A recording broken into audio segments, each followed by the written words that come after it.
Baiklah, Assalamualaikum warahmatullahi wabarakatuh. Sebelumnya perkenalkan, nama saya Desya Fitri dengan NIM F1C320010.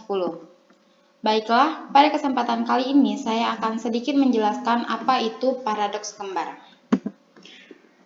Di sini dijelaskan yaitu paradoks kembar atau fenomena anak kembar. Bayangkan ada dua saudara kembar yang hidup di masa depan, di mana laju sebuah pesawat ruang angkasa sudah mendekati laju cahaya. Waktu adalah sesuatu yang paling tak dapat dipahami manusia. Pasalnya, tak seperti ruang. Waktu bisa dilihat dengan mata. Ia semacam sebuah hal yang subjektif dan jelas. Arusnya tidak linear seperti yang biasa dibayangkan oleh manusia. Dalam fisika, paradoks kembar atau twins paradox adalah eksperimen bayangan dalam relativitas khusus, di mana seorang dari dua orang saudara kembar, misalnya seperti Dina dan Diana yang melakukan perjalanan dengan roket kecepatan tinggi dan kemudian kembali lagi ke bumi, akan menemukan bahwa saudara kembarnya yang tetap di bumi lebih tua dari dirinya sendiri. Sebagaimana yang diketahui, laju cahaya dalam ruang hampa udara adalah 300.000 km per detik atau sering dilambangkan dengan c.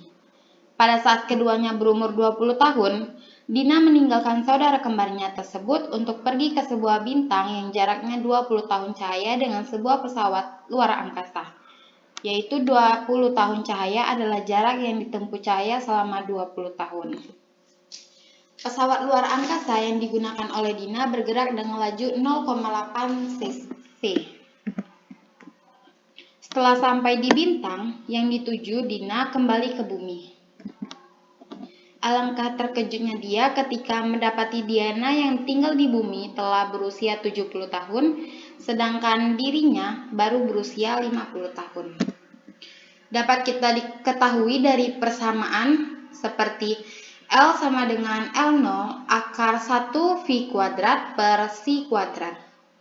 L sama dengan 20 akar 1 0,8 C kuadrat per C kuadrat. L sama dengan 20 akar 0,36 yang hasilnya adalah L sama dengan 12 tahun cahaya. Sedangkan untuk selang waktu perjalanan ke bintang menggunakan persamaan delta T sama dengan L per V, delta T sama dengan 12 per 0,8, delta T sama dengan 15 tahun cahaya. Sehingga didapatkan selang waktu untuk kembali ke bumi juga sama dengan 15 tahun. Jadi bagi Dina seluruh perjalanan yang ditempuh adalah 30 tahun. Dan ia berusia 50 tahun ketika kembali ke bumi. Ini didapatkan dari pertambahan umurnya.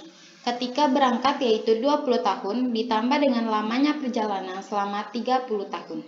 Sehingga didapatkan 30 tahun. Diana yang ada di bumi tetap berada pada kerangka referensi yang sama pada saat Dina melakukan perjalanan dan kembali lagi ke bumi. Menurut Diana, saudaranya membutuhkan waktu 25 tahun untuk perjalanannya menuju ke sebuah bintang dan kembali lagi ke bumi selama 50 tahun. Perhitungan ini didapatkan dari persamaan T sama dengan L per V, T sama dengan 20 per 0,8 dan T sama dengan 25 tahun cahaya. Adapun dilatasi waktu dan pergerakan cahaya di sini yaitu berdasarkan teori relativitas khusus Einstein, waktu tidaklah bersifat mutlak serta linear. Dan satu cahaya kecepatan yang konstan dari pengamatan adalah kecepatan cahaya. Adapun contohnya di sini seperti sebuah roket melaju dengan kecepatan V, loncengnya berbunyi 1 detik terlambat dalam 1 jam relatif terhadap lonceng di bumi. Berapa kecepatan roket tersebut? Lonceng di pesawat dia menurut pengamat di pesawat, jadi T0 sama dengan 360 detik, sedangkan lonceng di pesawat menurut pengamat di bumi bergerak sehingga T sama dengan 3601 detik.